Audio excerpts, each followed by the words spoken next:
So Sent, now we will see present perfect continuous tense. This tense is used to describe an action that began in the past and is still continuing. It means जो action है वो past में begin हुआ था और वो अभी भी continue है. They have been staying in the village for a long time. और to express an action already completed but whose effect is still continuing. It means action जो है वो पहले से कंप्लीट हो चुका है बट उसका जो इफेक्ट है वो अभी भी कंटिन्यू है. Now rules for affirmative sentences. Singular subject has been V1 ING plus since for object. इसमें क्या है, थोड़ा सा चेंज हो गया है in compare with present perfect. इसमें क्या था, हैज़ और हैव प्लस V3 और इसमें क्या है V1 में ING प्लस इसमें बीन ऐड करेंगे, है ना. और सिंस फॉर या ये यूज़ करते हैं क्योंकि इस प्रेजेंट परफेक्ट कॉन्टिन्यूअस में जो एक्शन है उसमें टाइम बताया जाता है. Okay. Arpit has been sleeping since 3 o'clock. Arpit 3 बजे से सो रहा है. They have been running for 3 hours. वो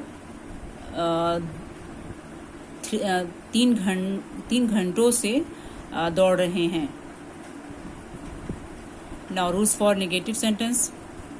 singular subject has not been. इसमें जो नेगेटिव है उसके लिए नॉट यूज़ करना है और नॉट जो है वो हैज़ और हैव और उसके बाद जो बीन था उसके बीच में यूज़ करना है. Means has not been and have not been and बाकी चीज़ें सारी सेम हैं अफर्मेटिव की तरह. इसमें V1 में ING उसमें भी था और यहाँ भी है.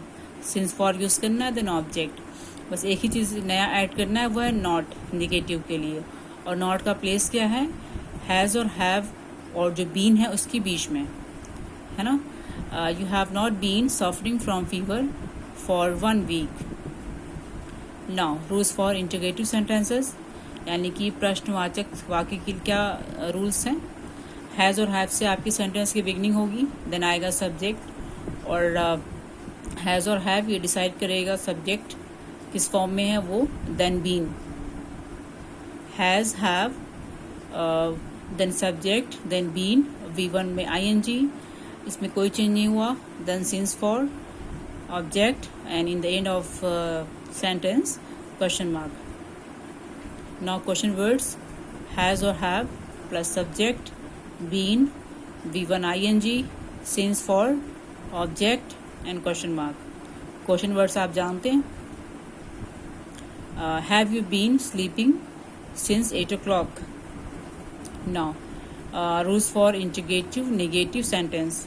ऐसे वाक्य जो प्रश्नवाचक भी हों और नकारात्मक भी हों.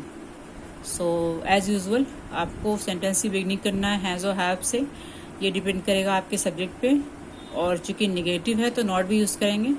तो सब्जेक्ट और बीन के बिटवीन नॉट यूज़ करेंगे. फॉर्म ऑफ वर्ब में कोई चेंजेस नहीं हुआ. मीन्स V1 में ING since for object and question mark. Question word से स्टार्ट होने वाले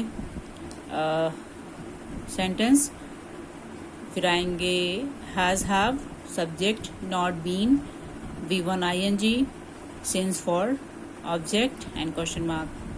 now see the example. Has he not been living in this house for a long time? Question भी है और नेगेटिव भी है. सो सब्जेक्ट देख लेंगे कि ही है, उसके साथ आता है हैज़, तो उससे हैज़ से आपकी सेंटेंस की बिगनिंग होगी. बीन लगाएंगे और V1 में ING और चूँकि टाइम है तो उसको शो करने के लिए सिंस और फॉर में जो सुटेबल हो. ओके. सो सेंट यहाँ पे हमारा एंड हो जाता है प्रेजेंट टेंस.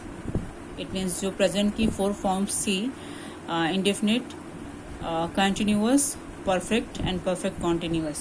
यहाँ पे सारा हम लोगों ने रूल्स डिस्कस कर लिया है और हम लोग इसका जो एक्सरसाइज है वो हम नेक्स्ट सेक्शन में देखेंगे.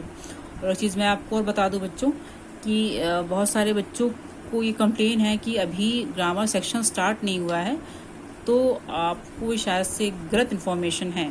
ठीक, ग्रामर मैंने बहुत पहले स्टार्ट किया था और ये टेंस का ये रिवीजन करा रही हूँ मैं. टेंस पहले ही पढ़ा दिया था बट आपकी डिमांड पर और चूँकि आपकी रिक्वेस्ट थी कि दोबारा से इसको आपको पढ़ना है, इसीलिए मैंने दोबारा से इसको पढ़ा दिया है. Okay. So students, I hope everything is clear to you. मुझे पूरी उम्मीद है कि आपका जो डाउट है वो क्लियर हो गया होगा. And we will be back again with another session. It means हम लोग पास्ट टेंस में चलेंगे. उससे पहले इसका जो थोड़ा प्रैक्टिस सेट भी डिस्कस करेंगे. Now we can wrap up the session right now. Okay, so thank you everyone.